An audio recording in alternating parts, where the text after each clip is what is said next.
Have you ever noticed this? Whenever you decide to change your life, you start strong, you make a plan, set goals, and feel motivated. For a few days, everything goes perfectly. You wake up early, work harder, and follow your routine. It feels like this time is finally different. But then, something happens. A few days later, the motivation starts fading. You skip one day, then another, and before you know it, you're back to your old habits. At that point, most people come to one conclusion. Maybe I just don't have enough discipline. But what if that's not the real problem? What if the reason you keep quitting has nothing to do with discipline at all? Because once I understood this, staying consistent became much easier. Let's talk about what most people do wrong. When people want to improve their lives, they try to change everything at once. They want to wake up at 5 a.m., go to the gym, read books every day, meditate, drink more water, become productive, and become disciplined. And while that sounds great, there's one problem. Your brain isn't built for sudden, massive changes. For a few days, motivation carries you forward. But motivation is temporary. The moment life gets busy, stress increases, or energy drops, the entire routine starts falling apart. Not because you're lazy, not because you're weak, but because your system depends on motivation, and motivation always runs out. So instead of trying to build a perfect routine, I tried something different. I stopped focusing on building habits and started focusing on connecting habits. That small shift changed everything. Instead of creating a completely new routine, I attached new habits to things I was already doing every day. And suddenly,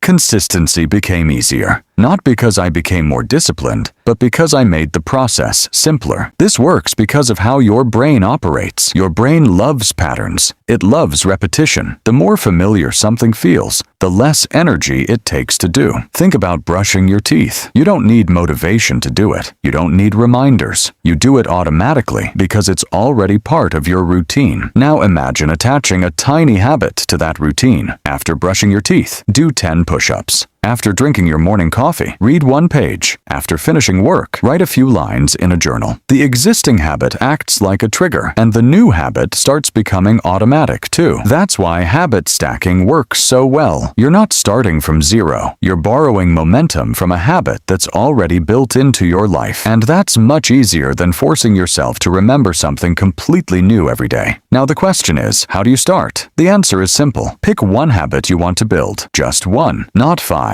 Not 10. 1. Then connect it to something you already do every single day. Keep it small enough that you can't make excuses. Don't aim for perfection. Aim for consistency, because consistency beats intensity every time. And here's a challenge for you. Try this for the next 7 days. Choose one tiny habit and stack it onto an existing routine. That's it. No complicated systems. No extreme schedules. No waiting for motivation. Just one small action repeated for 7 days. You probably won't feel like a completely different person overnight, but you'll notice something important. The habit will start feeling easier. The resistance will start getting smaller. And for the first time, consistency won't feel like a struggle. Because real change doesn't happen when you're motivated. It happens when you make good habits so simple that it's harder to quit than to continue. So before you leave, tell me in the comments, what's one habit you're going to start stacking today?